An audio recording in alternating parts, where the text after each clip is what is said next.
Nah, ada satu wanita dari Mekah namanya Sulafah.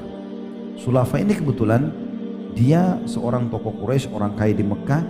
Suaminya sama ketiga anaknya ikut berperang Uhud tahun 3 Hijriah. Maka dia masuk di kancah peperangan. Waktu dia lihat pasukan Quraisy sudah menguasai medan perang, dia cari mana suaminya.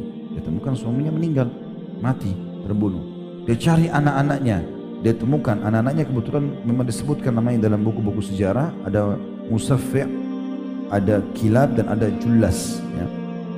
Ketiga orang ini semuanya ternyata ditemukan sama dia terbunuh kecuali satu orang yang tersisa dari anak-anaknya.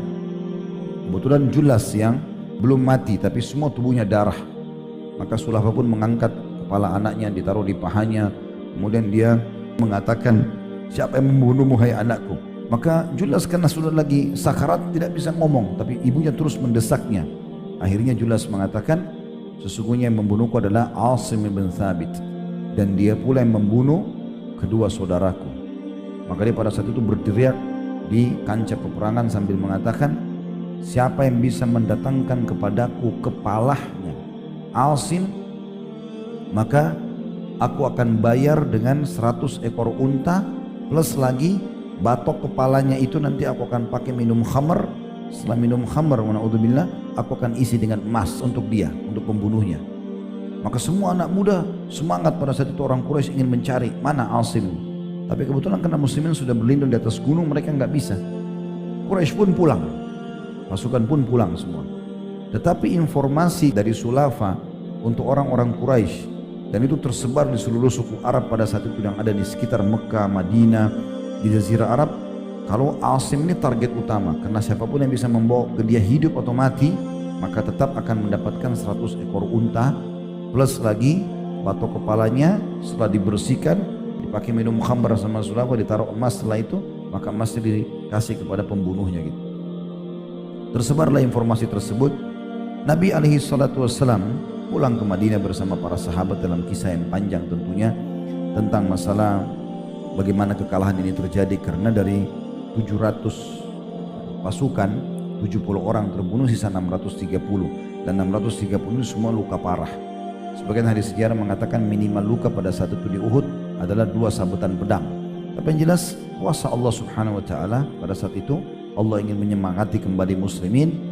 Pulang hari Sabtu malam dengan kekalahan. Subuh tidak banyak orang yang sholat pada saat itu karena banyak yang luka, mayoritas pasukan luka. Kemudian Nabi SAW terima wahyu, kalau semua yang hadir kemarin yang luka itu harus datang sekarang, kumpul lagi, kejar Quraisy, dan tidak boleh pasukan baru, harus yang kemarin. Maka di sini ujian yang sangat berat, luka di badan mereka minimal 2 sabetan pedang. Maka mereka pun pada saat itu semuanya tidak tersisa 630 orang bersama Nabi SAW keluar dan membentuk pasukan lalu mengejar Quraisy sampai ke wilayah Hamrat Asad. Kemudian intinya Nabi SAW tinggal selama 3 hari Hamrat Asad untuk menunggu Quraisy. Mereka tidak datang, maka pulanglah para sahabat dalam kondisi gembira. Tetapi tetap saja tadi saya bilang gejolak dari Sulafah ini, wanita yang tadi suami sama anaknya terbunuh besar, terus saja dia kumandangkan setiap hari. Tentu ada At-Tabari berkata tentang masalah ini, iya, maksudnya Sulafah akan memberikan hadiah sebanyak 100 unta bagi siapa saja yang berhasil membawa kepala Asim kepadanya. Lalu santerlah berita tentang nazarnya itu di tengah-tengah orang-orang Quraisy. Karenanya setiap pemuda Mekah pun berangan-angan dapat berhasil membunuh Asim bin Thabit, lalu menyerahkan kepalanya kepada Sulafah, hingga terjadi tragedi Ar-Raji' atau Bi'r Ma'unah pada tahun 4 Hijriah. Kisahnya teman-teman sekalian, ada sebagian orang suku Arab datang lalu mereka mengikrarkan syahadat di depan Nabi SAW. Terdiri dari 3 suku yang masyhur, yaitu suku Ra'al, Zakwan, dan Usayyah. Ketiga suku ini datang pura-pura masuk Islam. Ada utusan-utusannya, kemudian mengatakan, ya Rasulullah, kami masih baru masuk Islam, kami ingin orang yang mengajarkan kami agama. Utuslah kepada kami orang-orang sahabat Anda yang mahir dalam ilmu agama untuk mengajarkan kepada kami. Maka Nabi SAW pun mengutus 6 orang pada saat itu. Mengutus 6 orang dan menunjuk Asim bin Thabit sebagai pemimpin mereka. 6 orang ini adalah Asim bin Thabit bin Abi Aflah. Kemudian ada Marthad bin Abi Marthad Al-Anawi. Yang ketiga Khalid bin Al-Bukair, ini juga sahabat Nabi yang mulia. Dan ketiga orang ini mati syahid.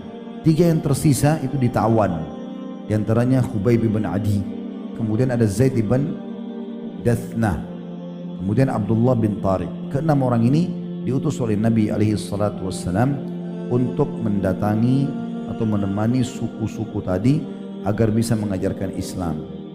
Mereka pun di tengah jalan tiba-tiba suku-suku ini mengatakan, sesungguhnya kami tidak masuk Islam dengan benar, tapi kami murni akan menjadikan kalian 6 orang ini sebagai tawanan, maka serahkan diri kalian.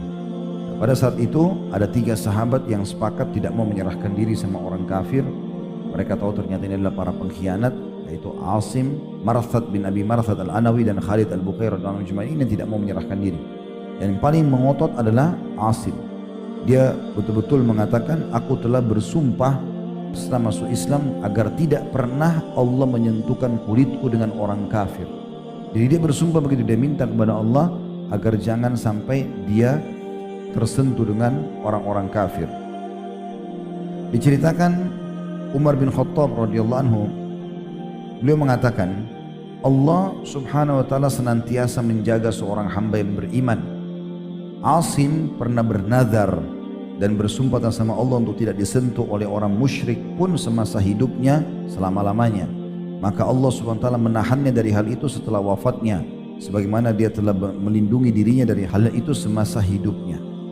Karena terjadi sesuatu, akhirnya yang terjadi pada saat itu, Asim dengan temannya yang 3 orang tadi, Khalid bin Bukair dan juga Marthad bin Abi Marthad, tiga-tiganya sepakat. Kata Asim, saya demi Allah tidak akan menyerahkan diri saya, kita melawanlah 3 orang ini sampai akhirnya terbunuh mati syahid. Dan waktu itu kebetulan suku Hudzail tidak tahu yang mana Asim, mereka tidak tahu, sampai akhirnya mereka mendesak 3 orang yang tersisa untuk mengakui. Akhirnya 3 orang itu ditawan dan mereka tahu dari 3 yang tersisa kalau ada Asim di antara salah satunya, dan ditunjuklah Asim itu. Maka mereka pun bergembira pada saat itu karena mereka pikir mereka bisa dapat 100 ekor unta dari Sulafa. Kemudian mereka juga akan dapat emas sepenuh batok kepalanya Asim, gitu kan? Apalagi Asim sudah mati. Kuasa Allah subhanahu wa ta'ala waktu mereka datang untuk memenggal kepala Asim yang sudah mati, maka tiba-tiba Allah datangkan lebah. Dan lebah ini memenuhi seluruh tubuhnya Asim. Mereka tidak bisa lihat sedikit pun satu sisi dari tubuhnya Asim. Mereka tidak tahu mana bedanya antara kepala sama kaki. Mereka berusaha mengusir lebah-lebah itu, tidak pindah. Terbang sedikit kembali lagi. Jadi mereka tidak pernah tahu. Maka mereka berkata satu sama yang lain, biarkan dulu sampai sore, mungkin nanti lebah-lebah ini akan pergi. Pada saat tiba sore hari, Allah datangkan banjir yang besar di lembah itu, kemudian membawa jenazah Asim radhiyallahu anhu entah kemana kuasa Allah subhanahu wa ta'ala. Akhirnya hajat dia sebagaimana Umar bilang tidak pernah lagi disentuh oleh orang-orang kafir. Kata penulis, Allah SWT telah menjaga kepala Asim yang mulia itu agar tempurung kepalanya tidak digunakan untuk meminum arak. Ia telah melindungi agama Allah, maka dia pun melindungi jasadnya. فيها قد أشرقت الشمس عليها عن خطط لم أعبأ فيها ستكون بأيامي فرقا